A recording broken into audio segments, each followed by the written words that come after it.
yang value Baby Romeo lah 10 tahun Gara-gara tinggal kan, di kan sini. pandemi, ya kan? Ruang take udah jadi, ruang take. Iya. Nih kemarin udah take vokal nih. Oh iya, Siapa, Bang? keren. Gemes. Kelelawar Say judulnya. hi dulu sama Tante Sofi. Hai. Hai. Ngomong-ngomong, Bambang itu kenapa namanya Bambang Ar-Rahman ya? Nah, Ar-nya itu apa? Aransemen. Aransemen. Tuh kan, ini nama anaknya semua, ya kan? Yang pertama kan lirik, song, ya kan? Song. Baru aransemen. Oke. Hati-hati jangan sampai ada mixing sama mastering, repot Beb, nambah lagi 2. Johnny mixing mastering. Mas Baby, saya mau nanya dong sebagai sesama musisi ya. Lagu yang seperti apa yang tidak bisa dibuat oleh Mas Baby? Model apa yang tidak bisa Mas Baby buat? Karena rata-rata lagu lu kayaknya sudah dahsyat semua. Oh, yang nggak bisa gue bikin? Ya nggak bisa, tapi lu pengen. Oh, gue pengen banget ya kayak lu, Pong. Lagu-lagu kayak lu gitu. Lagi mana yang sih? Apa ya? Ballad. Kan kamu simple. agak mirip. Kamu Sama. Kan sama, lu juga ballad, Beb. Yang Satu kamu market bisa, kita, gitu Baby. loh. Enggak, cuman kalau Pongki itu bisa 3 chord gitu loh. Terus dengan meminimize chord, terus bisa menciptakan notasi yang indah. Nah, itu Pongki itu bisa. Nah, kalau gue tuh kurang bisa gue. Gue pasti chordnya yang jelimet gitu. Iya sih. Rumit seperti orangnya, rumit. Mungkin kedengarannya mungkin ringan gitu ya. Kedengarannya ringan. Tapi kalau di kayak sadisnya Afgan gitu ya. Orang kan kelihatan Itu susah, Mas. gitu. Iya. Iya, begitu dinyanyiin di chordin tuh kayaknya jadi susah. Dimainkan. Gue suka iri gitu ngelihat orang-orang yang kayak gini lah. Beatles juga bikin sesuatu yang rumit-rumit gitu ya. Banyak lagu-lagu dia yang rumit gitu. Kayak Yesterday sebenarnya itu bukan chord yang simple gitu ya. Tapi dia juga ada Hey Jude, dia ada Let It Be gitu loh. Nah itu yang gue belum sampai sekarang gue pengen banget gitu bisa bikin lagu ya kayak apa ya easy mechanism ya, kayak misalnya chordnya gampang gitu loh. Terus. Iya. Tapi kan kamu sebenarnya menurut gue result akhirnya ya Beb, gue sebagai yang denger easy listening. Jadi kita nggak tahu juga sih kalau ternyata lo ribet gitu loh. Orang enak banget lagunya. Iya, tapi ribet lah udah ribet. Dia tuh harus. Ya, cuman gini loh, stop. Gue tuh pengen lagu gua itu dimainin sama pengamen gitu ya. Terus pengamennya chordnya bener gitu. Oh, yang ada biasanya jarang terjadi ya. Iya, agak jarang terjadi gitu. Nggak bisa atur si pengetahuan chordnya si pengamen sih Beb, agak repot ya Beb ya. Iya.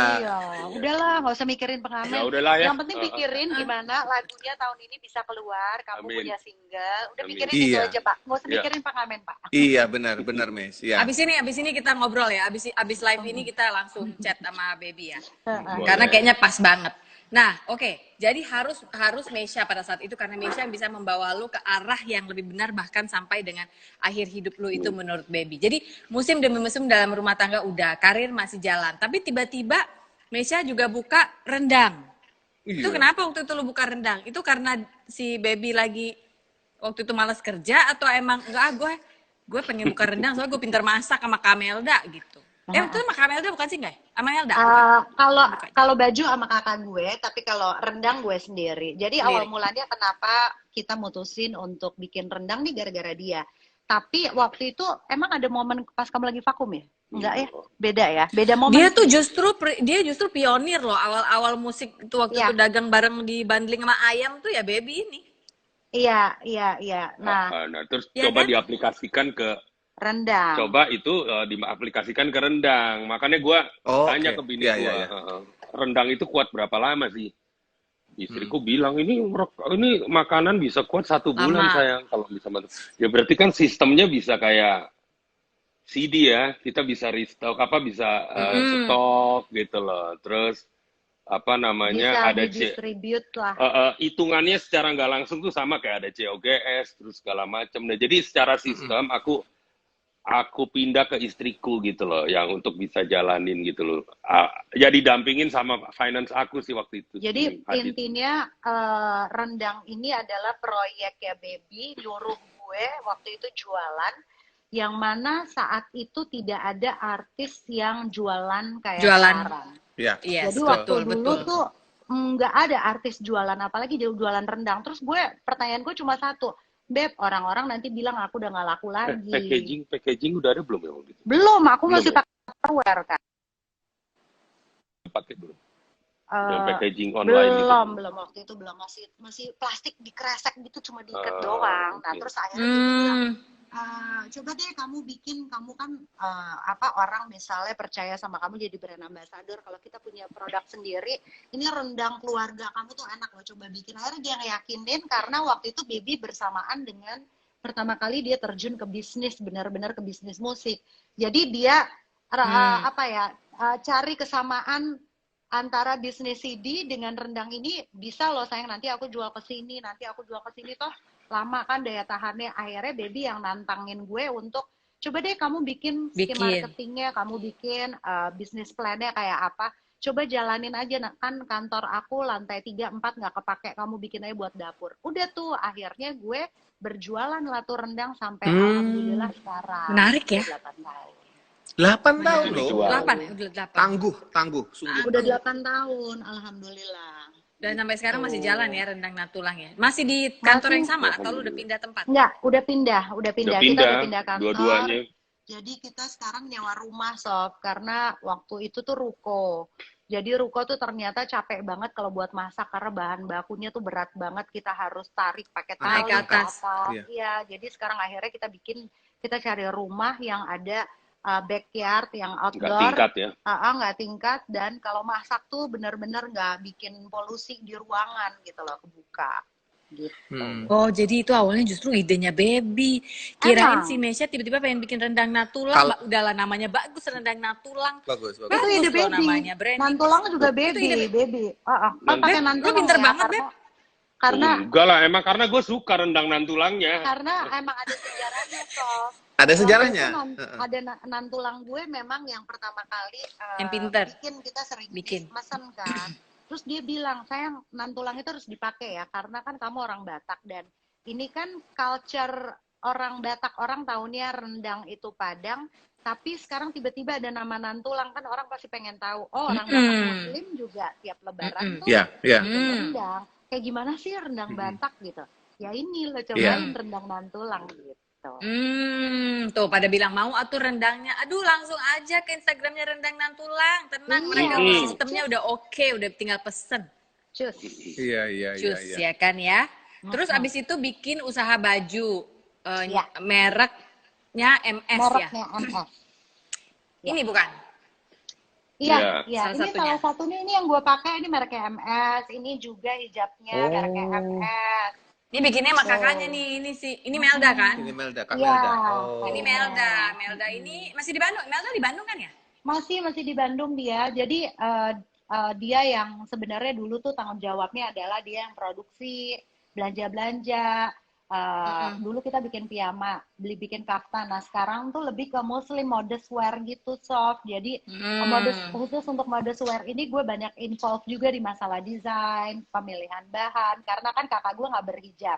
Jadi gue yang kasih tahu kakak gue yang, Kak sekarang tuh most wanted tuh yang casual loh, yang basic kayak kemeja ini. Terus pasmina tuh bahannya yang begini-begini. Jadi akhirnya ya udah deh yang modest lo aja deh yang pikirin tuh produksinya gimana. Jadi kakak gue supervisor aja di Bandung, marketing gue juga. Jadi masih lo juga yang jalanin, luar biasa ya. Dengan anak 3 hebat kali. Kenapa Pak Baby? Enggak, dia kaget lihat mukanya sendiri. Katanya kok yang saya pengen tahu nih ya. Yang saya pengen tahu, kalau success story itu selalu menarik. Yang saya pengen tahu adalah fail story ya, yang gagal-gagal. Banyak. Rendang 8 tahun kan nggak mungkin itu grafiknya di atas terus. Mungkin aja, tapi saya pikir pasti ada dropnya. Iya, lo pernah lewatin musim waktu rendang drop nggak? Pas drop itu apa yang dilakukan dan apa yang terjadi gitu? Sayang kesinian dikit dong, aku kok setengah nih mukanya gitu. Nah, gini.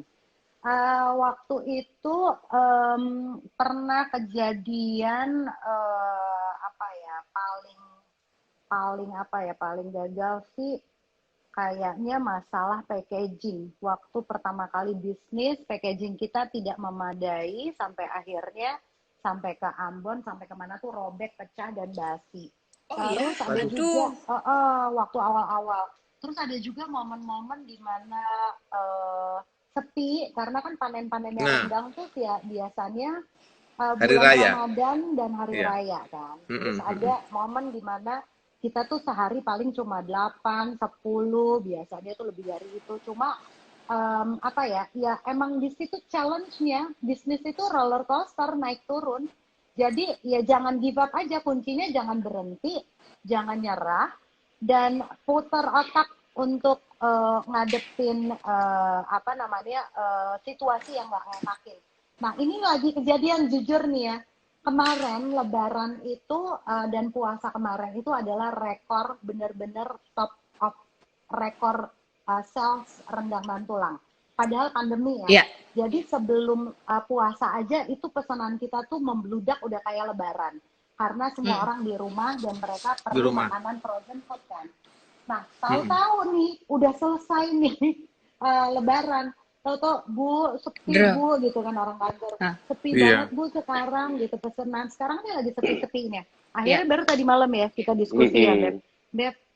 Gimana ya? Coba kita bikin sesuatu yuk, inovasi kan rendang tuh packaging lolo, gimana misalnya nanti kita bikin untuk di apa namanya ojek online kan kita kerja sama juga, kita siapin makanan-makanan yang siap saji buat makanan kantor, tapi variannya aku nggak mau sama varian yang ada di packaging. Kan biasanya paru, daging, kerang, jengkol, ayam, telur. Nah sekarang aku mau jual di luar dari varian packaging, tapi aku mau bikin yang makanan-makanan lucu-lucu aja yang gemes gitu, tapi tetap harus dibalut dengan rendang. Misalnya spaghetti, terus pakai daging rendang, terus dituir atau pakai. Pokoknya gue lagi apa ya? Sekarang tuh lagi berpikir untuk berani nggak nih ya? Gue harus bikin bowl minimal 5.000 pieces.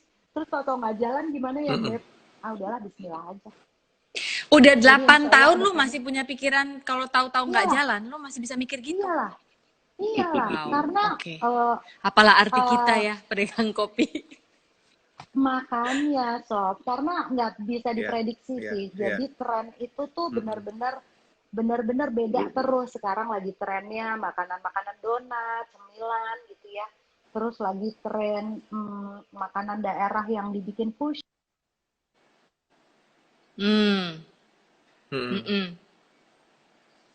Tunggu, kita tunggu. Masih muter-muter. Maaf. Ya, sudah on lagi. Gitu, tunggu ya. Koneksinya maaf, saudara-saudara. Iya. Oke, udah beres lagi. Sudah balik lagi. Balik lagi. Halo Mas Baby. Halo. Jadi mengikuti tren ya, bisnis makanan itu. Oke, lu tau gak sih, tadinya tuh gue ceritanya mau ngundang kalian ke sini, ngomongin musim-musim kehidupan kalian, termasuk si rendang ini, untuk memberi inspirasi kepada kita semua tentang cinta. Tapi ternyata gue yang dapet inspirasi sekarang. Karena lu tadi bilang jujur nih, lagi sulit. Gue juga sama, lagi sulit. Di Pepita & Sons Coffee juga kita lagi sulit gitu. Jadi dari kemarin tuh puter otak, terus gimana ya caranya, harus gimana ya caranya untuk nyampe bahasanya ke marketnya. Jadi ya thank you ya. Matur nuwun. Thank you banget. Kalau boleh aku nanya ke Mas Bibi sekarang, silakan. Karena melihat wajahnya saja sudah mengundang pertanyaan. Wajahmu mengundang tanya, Beb. Mas Bobby, jadi begini. Baby. Yang manggil mereka Bobby dan Meska cuma Bunda Dorce dan kita. Nah, kalau melihat dari cara kalian berjalan, bergerak ini, ide datang dari Mas Baby, kemudian dijalankan oleh Mbak Mesya.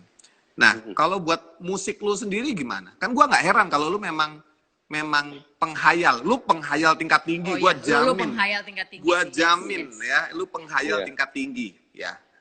Tapi nah gimana buat musik lu sekarang ini Yang sekarang ini. Kalau yang kemarin kan prestasi lu udah berderet Nah, yang this year deh katakan. Musim inilah, musim. Ya, apa yang terjadi dengan musiknya Baby Romeo? Musim pandemi ini. Iya, gimana musik kamu? Ya, 2020 inilah, let's say. Jalan nggak? Planning lu gimana? Ya jujur aja sih, Pong. Ya mungkin beberapa musisi atau baik yang muda atau senior gitu ya. Ya saat ini ya memang pasti akan mengalami apa ya, drop value lah ya secara industri. Gitu ya, pasti itu udah pasti. Nah, kemarin-kemarin ini ya sempat kemarin kan itu tetap gua jalankan secara bisnis, mungkin tidak dengan KFC gitu ya, gue lewat CFC gitu ya. Nggak boleh disebut. Oh, nggak boleh brand ya? Ya itulah. Iya. Dulu masih inisial KFC-nya nggak boleh disebut. Iya. Dulu masih merah, sekarang kuning. Udah gitu. Paham. Tapi kan ya apa ya, tetap apa untuk industri ini kan nggak bisa gua sendiri, Pong, gitu. Nah, kemarin juga ada beberapa masukan dari teman-teman senior maupun yang muda, ada namanya lembaga ya. Sekarang kan saat ini lembaga yang sudah menaungi gitu ya. Itu panjang, Pak. Ngomongin musik beb aja. Musik beb Oh, sekarang musik aku. gimana? Ya musik aku ya kurang lebih begitu. Enggak, musik jalan nggak kamu produksi nggak? Bikin musik lagi. Oh ya, kalau pandemi ini. Ini aku cinta. Kalau Cintaku. Ini aslinya mereka ini begini. Betul, guys. That's why we love Ini them. dia. Ini dia Mesya dan Baby yang kalian tidak tahu di balik layar. Bikin lagu lagi nggak? Alhamdulillah kan kemarin Iya. habis presentasi sama aku ya, 2 lagu. bikin 2 lagu. Sayang gimana nih? Diapain ya? Bingung kan lagi pandemi gini lo bikin lagu mau keluarin di mana, Pak? Iya. Ya kan? Bingung. Iya, iya. Tapi alhamdulillah momen betul. pandemi ini bikin dia jadi mau bikinin cover buat anak-anak, ada Luisa, ada Bambang. Terus mereka kita bikinin klip-klip lucu-lucuan buat YouTube aja, buat konten. Tinggal Luisa doang yang belum. Saya bilang udah Beatles. Enggak, tapi nyambung dari omongan gue yang tadi, Pong, kayaknya buat kita khususnya musisi. Sekarang ini kalau kita mau singkat cerita nih, YouTube ini udah jadi wajan kita nih di sini. Yeah. Jadi kalau kata gua, udah digital industri ini ya udah harus mau nggak mau kita nyemplung. Harus mau nggak mau kita harus terima. Kita harus bisa beradaptasi dengan sekarang zamannya digital, zamannya YouTube, zamannya sosial media. Ya pandemi ini kita optimalin deh apa yang bisa bikin salah satunya kayak bisa bikin talk show. Kita juga lagi merintis YouTube, ya udahlah kita bikin konten-konten yang emang fun, nggak ngarepin duit, tapi kita fun, kita punya apa namanya tempat media sendiri, dan mudah-mudahan impact-nya jadi kemana-mana, bisa mancing brand, ya kan? Ini waktunya menanam ya, Cak? Iya, benar. Dan menurut gue ini zero lagi loh. Iya, kita start from zero riset lagi. Ya, riset. Riset ini komputer kita nih. Iya. Jadi, dan satu dunia masalahnya riset. Jadi semua belajarnya bareng-bareng, semua on bareng-bareng, Beb. Iya. Iya, jadi nggak ada hubungannya sama apa ya, prestasi nih sekarang. Iya. Kalau dulu mungkin gue sukses di distribusi fisik gitu ya, belum tentu juga sekarang gitu loh. Jadi benar-benar zero lagi. Iya. Ya adu kreativitas lah. Kalau sekarang kita adu kreativitas benar-benar bisa nyolong mau. Jangan sampai memang buat semua orang untuk move on, tapi ya harus dihadapi. Iya, ini semangat Inang Bataknya nih yang ngomong nih barusan nih si Mesya. Gini kau bikin, kayak gini kau bikin, kayak gini. Itu buat. Tuh, kau bikin. Sekarang kau bikin. Sekarang, jangan kau tanya lagi kapan. Sekarang, kalau bisa kemarin kau buat. Pokoknya pakai Kemarinnya belum kepikiran jadi bikin. Iya. Another musim nih, Ca. Orang juga banyak yang pengen tahu ya. Tanpa dirasa lo udah setahun ini ya memakai hijab, bener gak? Iya. Setahun ya, Ca? Apa udah lebih? Apa gue salah? Setahun. Ini juga sesuatu yang menurut gue luar biasa amazing yang terjadi di keluarga ini, karena gue nggak pernah apa namanya membayangkan ya seorang teman gue Mesya akan, karena suatu hari tiba-tiba dia pakai hijab aja terus sampai hari ini dan masih konsisten. Titik balik waktu itu kalau boleh cerita singkat aja Ca, apa sih Ca? Titik balik sebenarnya udah ini tuh keinginan lama yang udah terkubur, bolak-balik on and off, pengen nggak nyali, pengen nggak nyali, pengen nggak nyali. Sampai pada Udah ada akhirnya kerinduan gongnya, ya.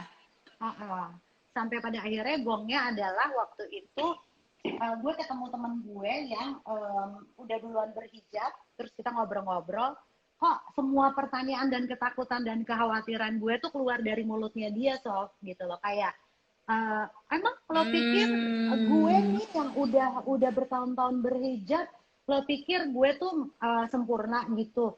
Nggak banget lah, gue tuh masih belajar, gue masih banyak banget gitu. Padahal enggak, gue tuh jauh dari sempurna. Gue tuh masih ini, ono. Terus gue akhirnya ngeliat dia, kok kayaknya gampang ya hidupnya, nggak ada beban. Terkesannya. Karena pikiran gue itu adalah ketika lo udah memutuskan untuk berhijab, berarti lo harus membenarkan dulu akhlak lo. Lo harus